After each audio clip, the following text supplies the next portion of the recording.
नमस्कार, दोपहर का नंबर 1 डिबेट ब्रह्मास्त्र देख रहे हैं आप। मैं आपके साथ अनुराग सिंह। उत्तर प्रदेश यानी कि वो सूबा जहां दिल्ली के सिंहासन का रास्ता तय होता है, वहां 2027 के महासंग्राम की बिसात अब से बीत चुकी है। लेकिन इस बार चुनावी दंगल सिर्फ दो तरफा होने वाला नहीं है, बल्कि बहराइच की धरती से असदुद्दीन ओवैसी की एंट्री ने उत्तर प्रदेश की सियासी गलियारों में खलबली मचा दी है।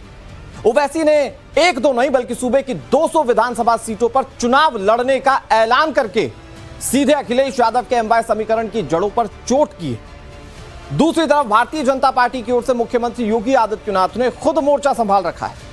ओवैसी के बहराइच में होने वाली रैली से पहले योगी ने आजमगढ़ की धरती से इतिहास के पन्नों को पलटकर राष्ट्रवाद और हिंदुत्व की धार तेज कर दी। सालार मसूद गाजी को आक्रांता बताना और बहराइच की मजार के एएसआई सर्वे की मांग उठाना बीजेपी के इरादों को साफ करता है।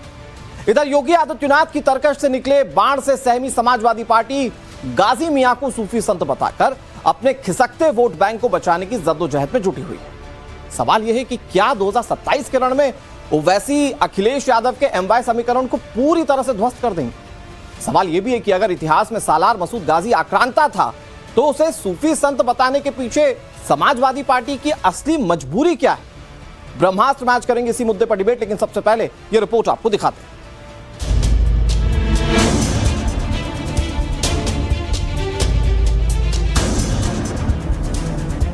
यूपी में 2027 के सियासी दंगल की बिसात अभी से पिछनी शुरू हो गई है। एमआईएम अध्यक्ष असदुद्दीन ओवैसी बहराइच की धरती से आज चुनावी शंखनाद करने वाले हैं। मटेरा विधानसभा में ओवैसी की इस एंट्री को यूपी की सियासत में एक बड़े धमाके के तौर पर देखा जा रहा है। पार्टी ने साफ कर दिया है कि वो सूबे की 200 सीटों पर चुनाव लड़ने की तैयारी में है। बहराइच में हमारा सभा है, जाते रहेंगे। अब चुनाव तक कंटिन्यू से पहले भी जाते थे, खामोशी जाते थे, आपको पता नहीं चलता था, जाकर हम अपना काम करके आते थे। अभी भी जा रहे हैं। हम तो पूरी ताकत और पूरी के साथ लड़ने जा रहे हैं। पूरी पार्टी तैयार है और देखिए गठबंधन भी होगा, इंशाल्लाह बताएंगे आपको। अभी तो टाइम है। एक तरफ जहां ओवैसी बहराइच से हुंकार भर रहे हैं, तो वहीं दूसरी तरफ मुख्यमंत्री योगी आदित्यनाथ तुष्टीकरण की राजनीति पर तीखा हमला बोलते हुए एमआईएम और समाजवादी पार्टी को आईना दिखा रहे हैं। उन्होंने आजमगढ़ के मंच से महाराजा सोहेलदेव का जिक्र किया और सालार मसूद गाजी को आक्रांता करार दिया। योगी सरकार बहराइच में गाजी मियां के नाम पर लगने वाले मेले को पहले ही बंद करा चुकी है। दूसरी ओर यूपी सरकार के मंत्री अनिल राजभर भी मजार के एएसआई सर्वे की मांग उठाकर राजनीति को और गरमा चुके हैं। क्या होता था? बहराइच की चर्चा हुई, महाराज सोहेलदेव के नाम पर कोई आयोजन नहीं, आयोजन वहां पर आक्रांता सालार मसूद के नाम पर होता था, गाजी मियां के नाम पर होता था। हम लोगों ने कहा कि गाजी के नाम पर नहीं, महाराज सोहेलदेव के नाम पर आयोजन होने चाहिए। किसी विदेशी आक्रांता को सम्मान नहीं मिलना चाहिए। एक गुलामी का प्रतीक है और स्वतंत्र भारत, नया भारत गुलामी की किसी भी चिन्ह को और गुलामी के किसी भी प्रतीक को स्वीकार नहीं करेगा।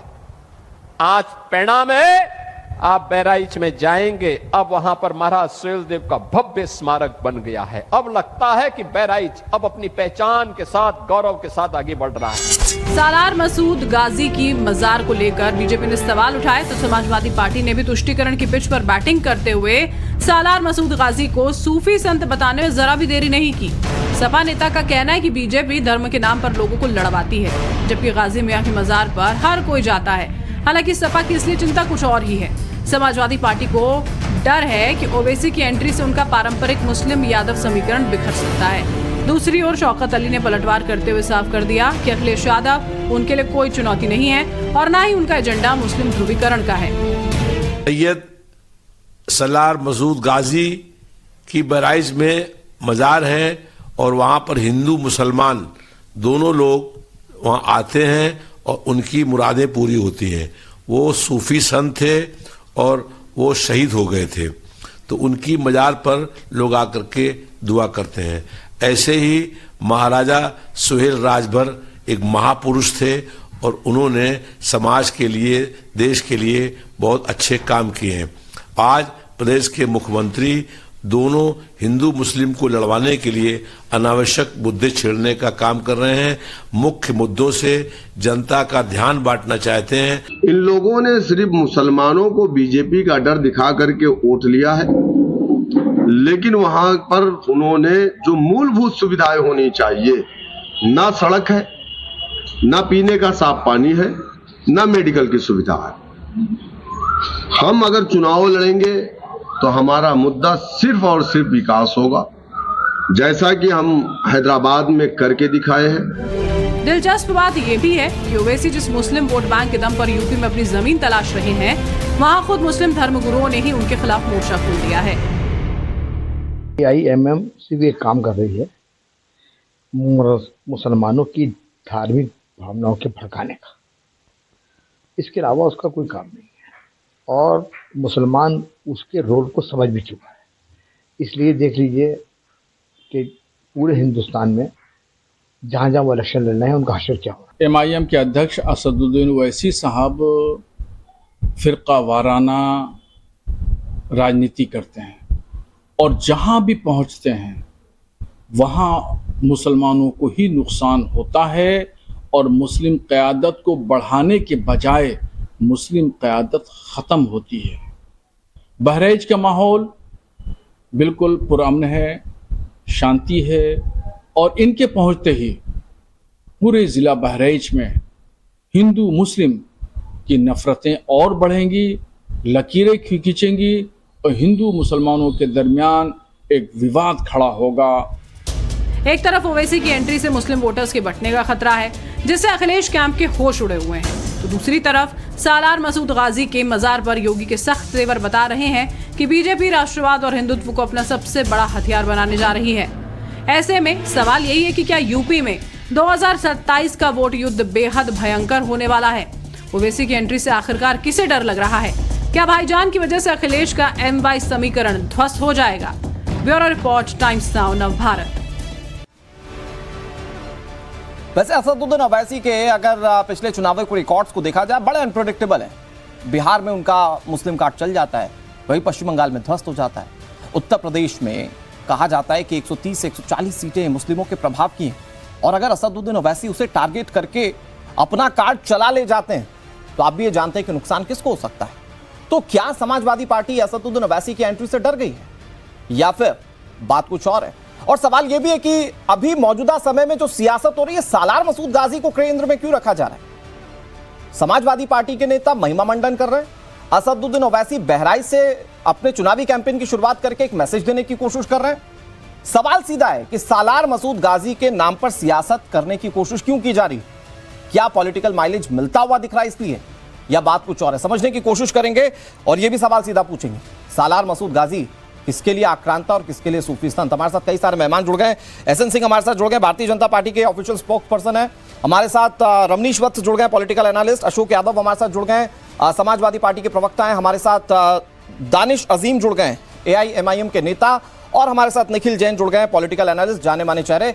सभी मेहमानों का बहुत बहुत स्वागत है। मैं शुरुआत अशोक यादव जी आप ही से करता हूं। सर, मतलब सूफी संत हैं और भारतीय जनता पार्टी उसको आक्रांता बता रही तो गलत कर रही है सालार मसूद गाजी को। अनुराग जी, बचपन में हम लोग एक कविता पढ़ते थे कि हरियोत सिंह उपाध्याय हरियोत की, वो उठो लाल अब आंखें खोलो, पानी लाई हूं मुंह धो लो। आज वही चीज भाजपा करवा रही है ओवैसी साहब से, और ओवैसी साहब जाकर के सालार मसूद गाजी की मजार पर एक गाना गा रहे हैं कि उठो सालार गाजी अब आंखें।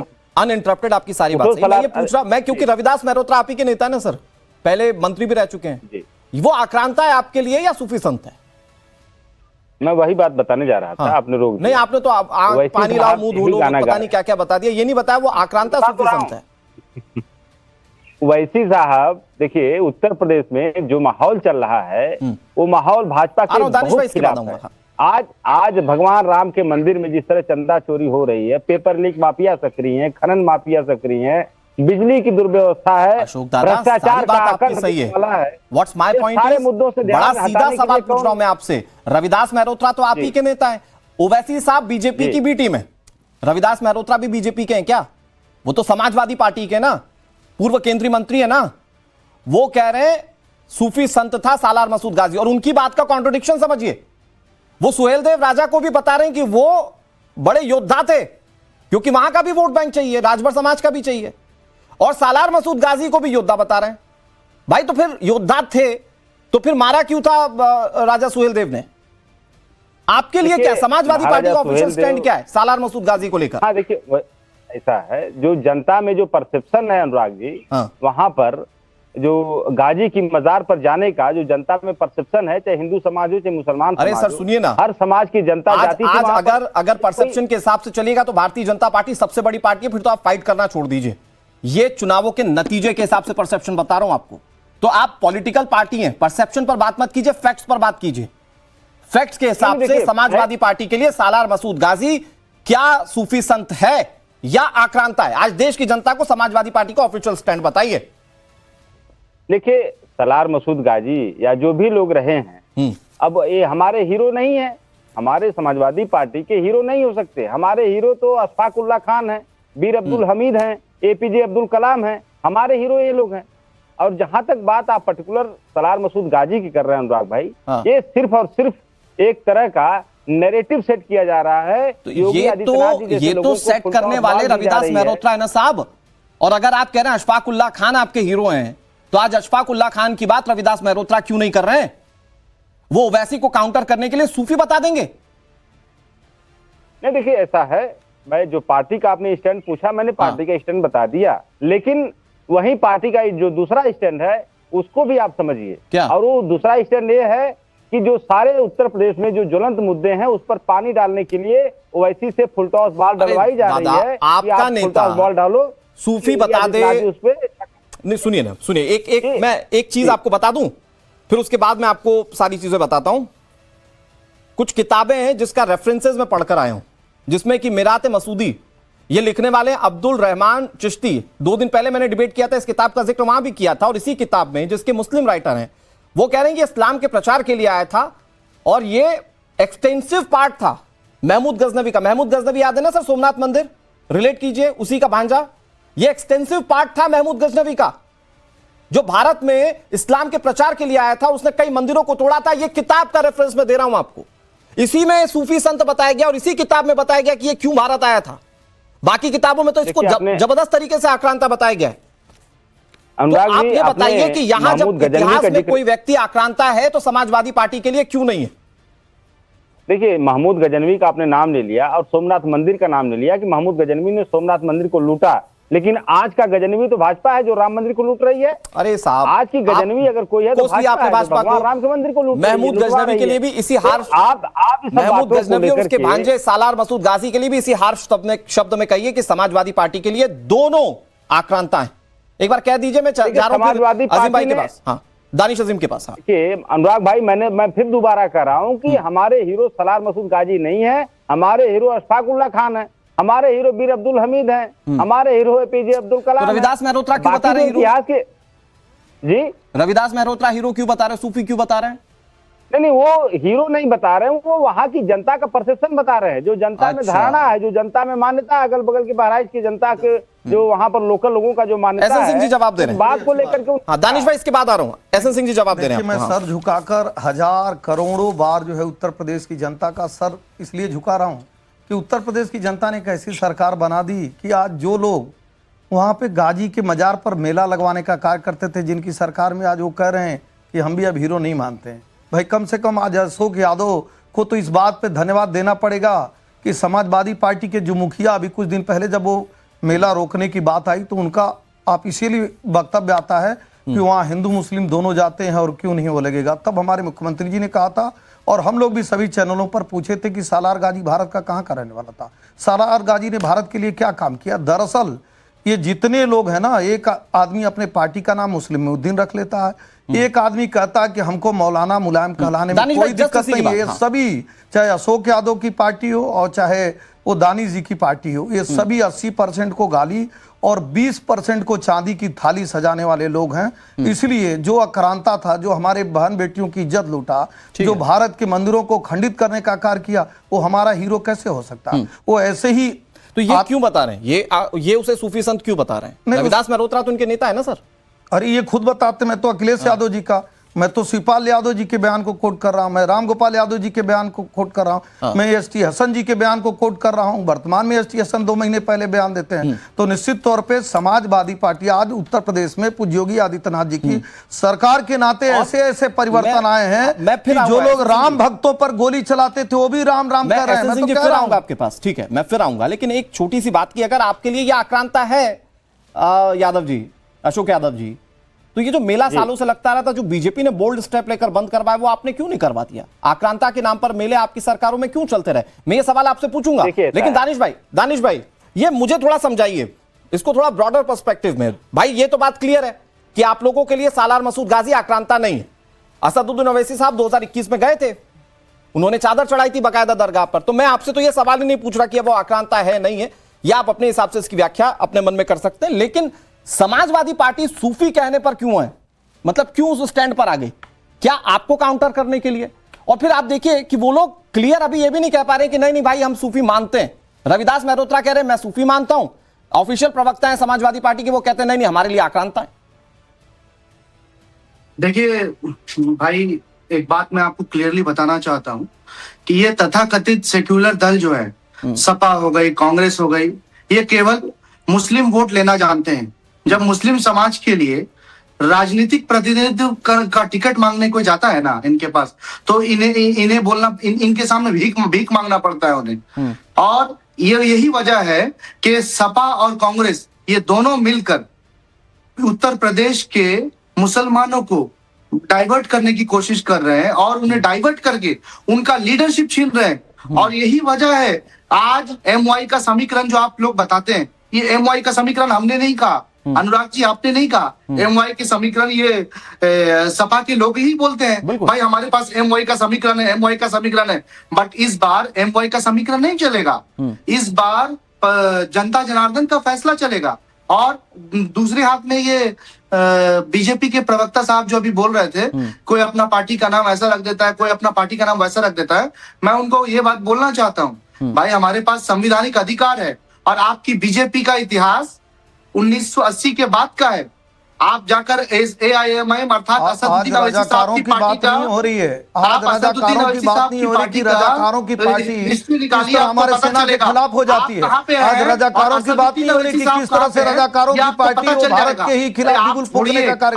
आज रजाकारों की बात नहीं हो रही जो कहता है कि योगी मोदी नहीं रहेंगे तो देश को कौन बचाएगा। आज रजाकारों की बात नहीं हो रही जो 15 मिनट का समय मांगता है। अरे आज बात इसकी हो रही कि ये दोनों पार्टियां, समाजवादी पार्टी और चाहे ये दोनों मुस्लिम मुद्दे एक अपना पार्टी का नाम ही मुद्दे पर रखता है और एक राम भक्तों पर गोली चलाता है। ये दोनों बाबरी की पक्षधारी है। यही कहा जाता है कि ये लड़ाई केवल ये लड़ाई सिर्फ मुस्लिमों की है। दानिश भाई एक मिनट, दानिश भाई ये लड़ाई सिर्फ मुस्लिम की है कि मुस्लिम। एक मिनट, ठीक है, मैं आ रहा हूं, एक मिनट। ये तस्वीर अशोक यादव जी आपको देखनी चाहिए, क्योंकि आपके मुताबिक ये जो दो लोग अभी स्क्रीन पर लड़ रहे हैं ये दोनों बी टीम है आपस में।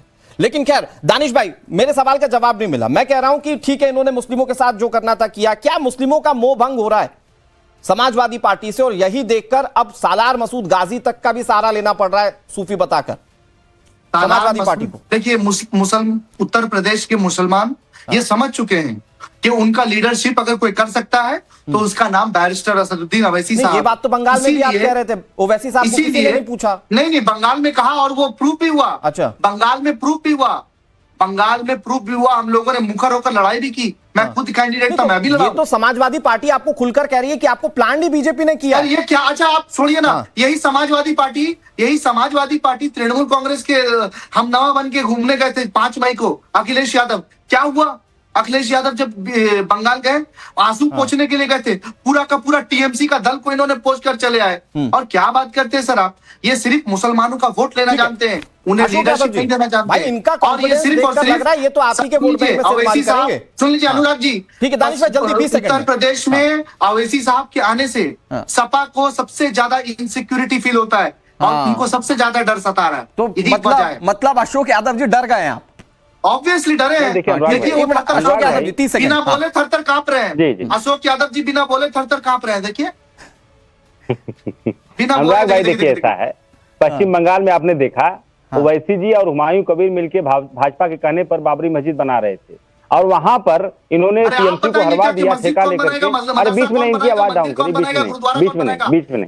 अनुराग जी इनकी आवाज थोड़ा डाउन करिए, मैं इनके बीच में नहीं बोल रहा। ठीक है दानिश भाई थोड़ा सा सुन लीजिए, अनुराग बड़ा जी, शांति इनकी से आवाज बोलते हैं अशोक जी। मेरी बात हाँ, ठीक है दानिश भाई थोड़ा सुन लीजिए, 20 अनुराग सेकंड जी, मैं ये कह रहा था, काउंटर करने का मौका हाँ। दूंगा। हाँ मैं ये कह रहा था कि जिस तरह से टीएमसी को हरवाने का ठेका टीएमसी ने लिया था और ठेका इनका जो उठाए थे, जो बस आ रहा हूं ठेका दानिश भाई, आ उसको रहा ठेका इन्होंने पूरा कर दिया। उसके बाद बैठकर हैदराबाद में बिरयानी खा रहे हैं, मुसलमान भाई वहां पर उनके घरों को जलाया जा रहा है, उनके ऊपर बुलडोजर चलाए जा रहे हैं, उनके ऊपर अत्याचार हो रहा है, उनके लोगों को सड़कों पर हाफ पैंट में परेड कराई जा रही है। वैसी साहब एक बार वहां दर्शन दिए। नहीं अशोक यादव जी, आप मुद्दे पर बात नहीं कर रहे हैं, वो कह रहे हैं आप डर गए, उनका सबसे बड़ा आपको आपका वोट बैंक खिसकता हुआ दिख रहा है, बहुत इस्तेमाल कर लिया आपने मुसलमानों को, अब आप डर गए क्योंकि ओवैसी साहब आ गए। ओवैसी की पार्टी है, सबसे बड़ी दुश्मन मुसलमान समाज की ओवैसी की पार्टी है।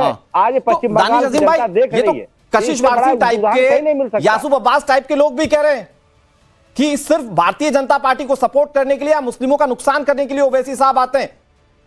अरे दानिश भाई, ये बात ये तो यूनिवर्सल देखिए, ट्रूथ है। अनुराग ये जी, अनुराग जी, जल्दी से 20 सेकंड। अनुराग जी देखिए, ये करनी और universal कतनी truth है। में बहुत फर्क होता है। हाँ। अशोक जी एक मिनट, ये universal truth है। करनी और कतनी में बहुत फर्क होता है। समाज की ये सबसे बड़ी सिर्फ दुश्मन यहीं से बोलते हैं है, बीजेपी की बी तो टीम। AIMIM अरे इनके पास है। डेटा नहीं है, ये डेटा लेकर पश्चिम डेटा है मेरे बिहार पास, क्यों नहीं आपके पास गए? डेटा बिहार नहीं है में इंडिया आप इंडी मुसलमान गठबंधन ने जो- हमें 2 सीटों जो पर पश्चिम हराया। बंगाल के उत्तर मुसलमान प्रदेश में हैं, हमारी वजह से उनकी दुर्दशा हो भारतीय रही है। जनता पार्टी नहीं जीती, इसको बार सपा ओवैसी की वजह से साहब गए भारतीय देखने। जनता पार्टी नहीं जीता है।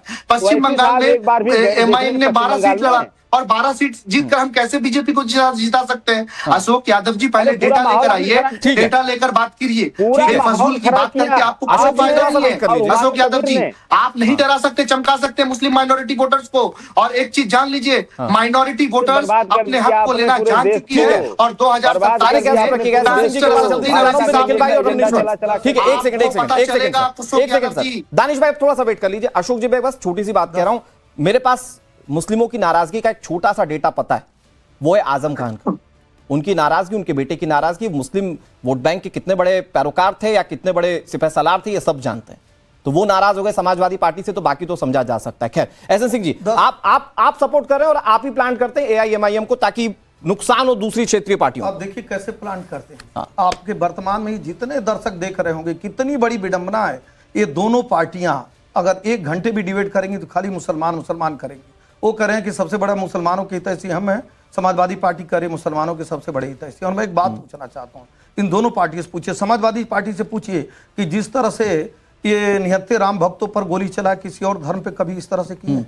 जिस तरह से अपने सामने रामचरितमानस की पुस्तक जलवाए, दूसरे धर्म की पुस्तक जलवाए होंगे, जिस तरह से कुंभ पर सवाल उठाए, कभी तबलीगी जमात पर सवाल उठाए होंगे, जिस तरह से जय श्री राम का नारा देने पे 15 लोगों को मेरठ की जेल में बंद कराए, किसी और धर्म के लोगों को बंद करवाए होंगे, जिस तरह से मुजफ्फरनगर के दंगे में केवल 2 टेंट लगा था, एक धर्म के टेंट में जाने का कार्य किया, क्या कभी दूसरे धर्म के साथ ऐसा किए होंगे? ये सभी ऐसे, जिस तरह से आप एक धर्म के आतंकवादियों को छोड़ने का कार्य किया, साफ साफ दर्शाता है। और ये चैनल पर भी वर्तमान में भी दिख रहा है कि 80% हिंदुओं को गाली, दोबारा कह रहा हूं, और 20% को चांदी की थाली ये करने वाले लोग हैं। तो आप बताइए कि उत्तर प्रदेश में लेकिन एक मिनट दानिश भाई, एक सेकंड, सब बोलेंगे ना तो आवाज नहीं जाती है। दर्शक भी यही बार बार कहते हैं कि बहुत सारे लोग बोल रहे हैं, समझ में नहीं आता, छोटा छोटा काउंटर करेंगे, वो सब जवाब दे देंगे। मैं एक छोटी सी बात पूछा है, आप भी वो सवाल टाल गए।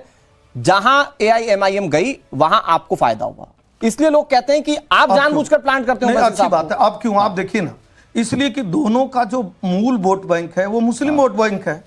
ये हिंदुओं की बात ही नहीं करते हैं। 73% आबादी वाला पश्चिम बंगाल में हिंदुओं के मंदिरों पे ताला जड़ दिया जाता था, काली माता मंदिर के। 73% हिंदुओं वाले प्रदेश में 14 साल की बच्चियों का अपहरण हो जाता था, वो गायब हो जाती थी। 73% वाले हिंदुओं के पूजा पे प्रतिबंध लग जाता था। मैं ये कह रहा हूं कि क्या तो जब ये जस्ट अ कोइंसिडेंस, जहां एआईएमआईएम गई वहां आप बताइए ना।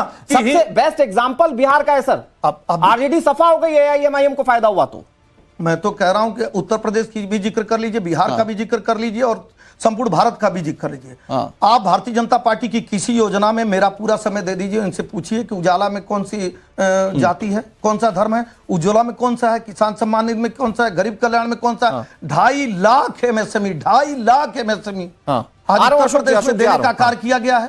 2 एक्सप्रेसवे से आज 20 एक्सप्रेसवे देने का कार्य किया गया। उस किसमें धर्म, दरअसल उत्तर प्रदेश की ये जनता जानती है। आज भी सर्वे करा के देख लीजिए, जो हमारे विरोधी हैं, जो चैनल पर बैठ के गाली भी दे रहे हैं, वो भी जान रहे हैं कि उत्तर प्रदेश में अगर हम सुरक्षित हैं तो भारतीय जनता पार्टी की सरकार में सुरक्षित। ठीक है, इसलिए सारा वोट भारतीय जनता पार्टी को मिलता है। निखिल भाई, अब मैं आपके पास आ रहा हूं। निखिल भाई, आप देखिए, एक तरफ तो ये बात है कि भाई मुस्लिम हमारा, ओवैसी साहब बता रहे हैं मैं ही सबसे अच्छा नेता हूं। वो कई राज्यों में कह चुके हैं भाई अब तो लीडरशिप चुन लो, तो वो इशारों में कहते हैं मुझे चुन लो। वो बात अलग है, नतीजों में वो नहीं दिखता। पूछ लीजिए ना कि दूसरे धर्म की पुस्तक जलवाए हों, दूसरे धर्म पे सवाल उठाए हों। Let me ask the question. मैं बड़ा क्वेश्चन फ्रेम कर रहा था निखिल भाई से, क्योंकि वो कांग्रेस की बात करते हैं, मैं उस लिहाज से समझने की कोशिश कर रहा था। निखिल भाई, मतलब ओवैसी साहब के हिसाब से सिर्फ नेता वो हैं, समाजवादी पार्टी के हिसाब से मुस्लिमों का अगर उत्तर प्रदेश में किसी ने अच्छा किया तो वो सिर्फ समाजवादी पार्टी ने किया। इस लिहाज से वो जो 20% वाली लड़ाई है, बीजेपी का 80% भारी पड़ता हुआ दिख रहा है। बीजेपी स्ट्रिक्ट है अपने वोटर्स पर, यहां स्प्लिट हो रहा है दूसरे खेमे में। अनुराग जी, कई सारी बातें हैं यहाँ पर। पहली बात तो ये 80-20 की राजनीति नहीं है, ये राजनीति संविधान और गैर संवैधानिक ताकतों की है। आप कहते हैं कि समाजवादी पार्टी और कांग्रेस 20% मुसलमान के वोट के लिए लड़ाई कर रही है, पर हम ये भूल जाते हैं कि 2024 के जो लोकसभा चुनाव हुए उत्तर प्रदेश में, उसमें बीजेपी का लगभग 43-44% वोट शेयर आया, समाजवादी पार्टी का 33.5% वोट शेयर आया, कांग्रेस पार्टी का 9.5% वोट शेयर आया। तो कांग्रेस पार्टी और समाजवादी पार्टी का मिला के वोट शेयर उतना ही है जितना बीजेपी का है, 44% है। सीटें कांग्रेस और समाजवादी पार्टी की मिला के भाजपा से ज्यादा है। और AIMIM का इस सब में क्या रोल है, ये आपके दर्शक सीधा इस बात से देख सकते हैं कि हमने अभी तक 25 मिनट की चर्चा करी है उत्तर प्रदेश की राजनीति पे। मेरे हिसाब से सबसे ज्यादा तो अभी तक दानिश भाई ने बोला है, AIMIM के जो प्रवक्ता है। इतना तो शायद भाजपा के प्रवक्ता ने नहीं बोला होगा, अशोक भाई ने समाजवादी पार्टी से नहीं बोला। लेकिन हम कंपेयर क्या कर रहे हैं, चलो एक शिकायत तो निखिल भाई दूर होगी ना, क्या बीजेपी के लोगों को ज्यादा बोलने का मौका दिया जाता है, ये शिकायत कम से कम नहीं होगी। हाँ, नहीं, मैं इतना कह रहा नहीं, मैं तो AIMIM को भी बीजेपी के लोग ही मानता हूँ। 44% की वोट शेयर की पार्टी जितना बोल रही है, 33.5% की वोट शेयर की पार्टी जितना बोल रही है, उससे ज्यादा वो पार्टी बोल रही है जिसका मैं पिछले 5 मिनट से ढूंढने की कोशिश कर रहा हूँ। AIMIM का कितना वोट शेयर था यूपी लोकसभा में, मुझे मिल नहीं पा रहा। 1% से कम होगा। 1989 जिसका सूर्य उदय नहीं हुआ उत्तर प्रदेश में, जो दूसरे के सहारे पे चल रहा है, वो भी कह रहा है उत्तर प्रदेश में 89-90 से बुला दिया गया, उसको भी समय दिया गया। आप निखिल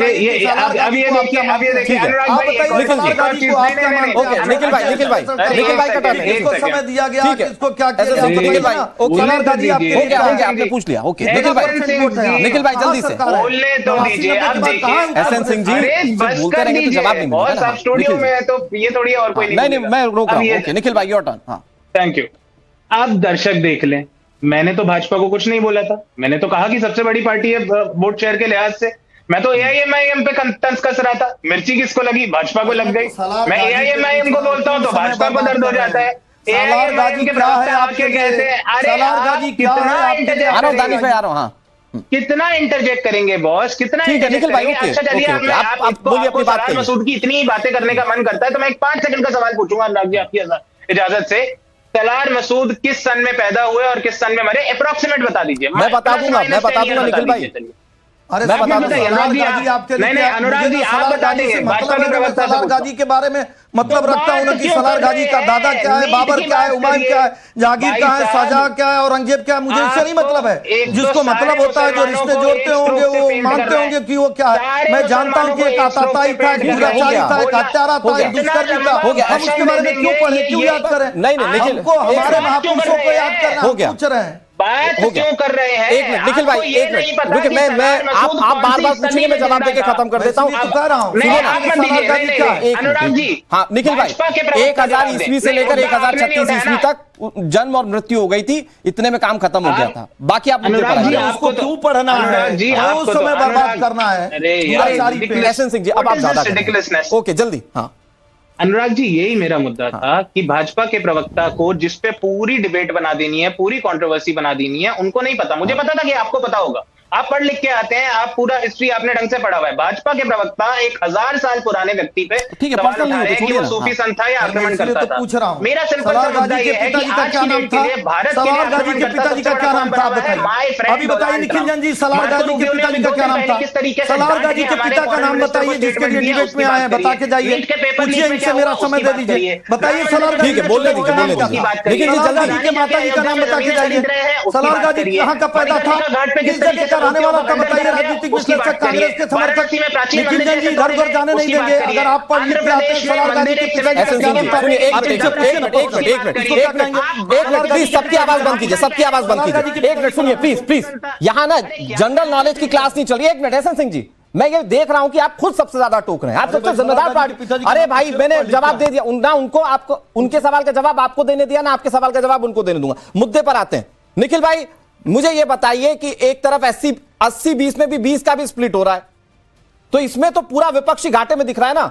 बीजेपी अपने राजनीतिक मुद्दे पर है, और प्लीज मुद्दे पर बात कीजिएगा। हो गया गाजी, बता दिया किसके लिए सूफी है, किसके लिए संत है और किसके लिए आक्रांता है, सबको पता चल गया। प्लीज आगे बढ़िए। अनुराग जी, पास्ट रिकॉर्ड हम देख सकते हैं। जो मुसलमान वोट है, मुसलमान वोट का कोई AIMIM का स्टेक नहीं है। 2024 का आप चुनाव उठा के देख लीजिए, 2022 का चुनाव उठा के देख लीजिए। ओवैसी जी हाँ जाके मुसलमान सेंटिमेंट को भड़काएंगे, लेकिन मेरा पॉइंट यही रहेगा कि जब तक दोनों पक्ष के चरमपंथी आपको गलत बोलते चले, मतलब आप सही कर रहे हैं। एक हिंदू पक्ष के चरमपंथी हुए, निखिल भाई अगर वो भड़काएंगे, निखिल भाई मैं कंस्ट्रक्टिव सवाल पूछ रहा हूं आपसे, अगर वो भड़काएंगे तो उसका नुकसान संभावित अलायंस को होगा। संभावित अलायंस मतलब कांग्रेस पार्टी और समाजवादी पार्टी को उत्तर प्रदेश में होगा। बिल्कुल नहीं। देश का हिंदू, देश का मुसलमान समझ चुका है कि AIMIM और बीजेपी जैसी पार्टियां क्या कर रही हैं। ठीक है दानिश भाई, नहीं चुनाव दर चुनाव मुसलमानों ने उन पार्टी को वोट करा है जो सेक्युलर राजनीति करते हैं। रमनीश्वर मतलब AIMIM का कोई इंपैक्ट नहीं है और ना समाजवादी पार्टी डर रही है। नहीं, देखिए इम्पैक्ट तो है, लेकिन सबसे बड़ी चीज है कि चाहे कांग्रेस पार्टी हो, चाहे समाजवादी पार्टी, चाहे ऑल इंडिया मजलिस इत्तेहादुल मुस्लिमीन की बात करें, सब में होड़ सी मची है कि सबसे बड़ा रहनुमा जो है मुसलमान का कौन। लेकिन बात आती है कि जब मुस्लिम कट्टरपंथी की बात आती है, चाहे सालार मसूद गाजी की बात आती है, जो एक आक्रांता जिन्होंने हिंदुओं की बहुत सारी हिंदुओं जो कत्लेआम किया, तभी तो उसको गाजी की उपाधि मिली, और जिसने हजारों हिंदुओं को, हिंदू मंदिर को तोड़ा। और ऐसे लोगों को ऊपर मजार पे जाने वाले कौन होते हैं? ओवैसी उनकी पार्टी होती है। चाहे कांग्रेस पार्टी की बात करें तो 1987 में राजीव गांधी बाबर के मजार पे गए थे, 2005 में राहुल गांधी जी गए थे। समाजवादी पार्टी जो है जितने कट्टरपंथी है, चाहे आजम खां की बात करें, चाहे हम मुख्तार अंसारी की बात करें, चाहे सरजिल उमाम की बात करें, उमर खालिद की बात करें, याकूब मेनन की बात करें, इन सबों की फांसी रुकवाने की बात आती है, चाहे इनको पैरोकार करने की बात आती है, तो ये तमाम सारे लोग आते हैं, इकट्ठे हो जाते हैं। तो क्योंकि यहाँ पे सबसे बड़ी चीज है कि मुस्लिम जो वोटर है उसके कब्जाधारी जो है सबसे बड़ा कौन है, तो यहाँ पे ये सारे कंपटीशन चलता है। यहाँ पे 80-20 की बात आती है, 80-20 की बात आती है तो जितने भी सनातन हिंदू हैं, चाहे जितने भी राष्ट्रवादी हैं, उनके लिए भारतीय जनता पार्टी लड़ाई लड़ती है। लेकिन मुस्लिम कट्टरपंथी जो है, जो आज का जो विपक्ष है, जो कि अपने आप को रहनुमा मानता है मुसलमानों, वो सारे के सारे लोग बीच में आ जाते हैं। ओवैसी साहब तो कह रहे हैं कि मुझे लीडरशिप दीजिए, मैं तो सब कर दूंगा मुसलमानों के लिए। देखिए यहाँ पे लीडरशिप की बात नहीं आती है, यहाँ पे आती है कट्टरपंथी सोच की। ये जो जितने ओवैसी हैं, ये चाहे बिहार में जाते हैं ये मुस्लिमों की बात करते हैं, चाहे बंगाल में जाते हैं मुसलमान की बात करते हैं, उत्तर प्रदेश में आते हैं मुसलमान। इनको लगता है कि मुसलमान सबसे बड़ा मुसलमान मैं हूं, और समाजवादी पार्टी इनका वोट क्यों लेके चला जाए, कांग्रेस पार्टी क्यों लेके चला जाए, सबसे बड़ा तो मैं हूं मुसलमानों का रहनुमा। तो बात यहाँ पे यही है, इनको कोई भी विकास से मतलब नहीं होते हैं। जब AIM की बात करें, इशरत जहां को आपने टिकट दिल्ली में दिया था, दिल्ली का जो दंगे का आरोपी है, ऐसे लोगों को आप टिकट देते हैं।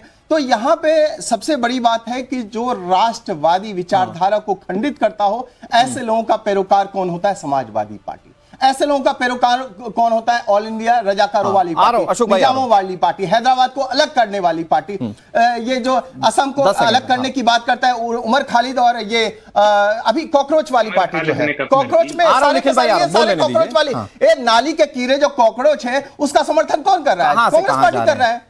आज समर्थन कौन कर रहा है? समाजवादी पार्टी कर रहा है। ठीक है, ऑल इंडिया मजलिस इत्तेहादुल मुस्लिमीन कर रहा है।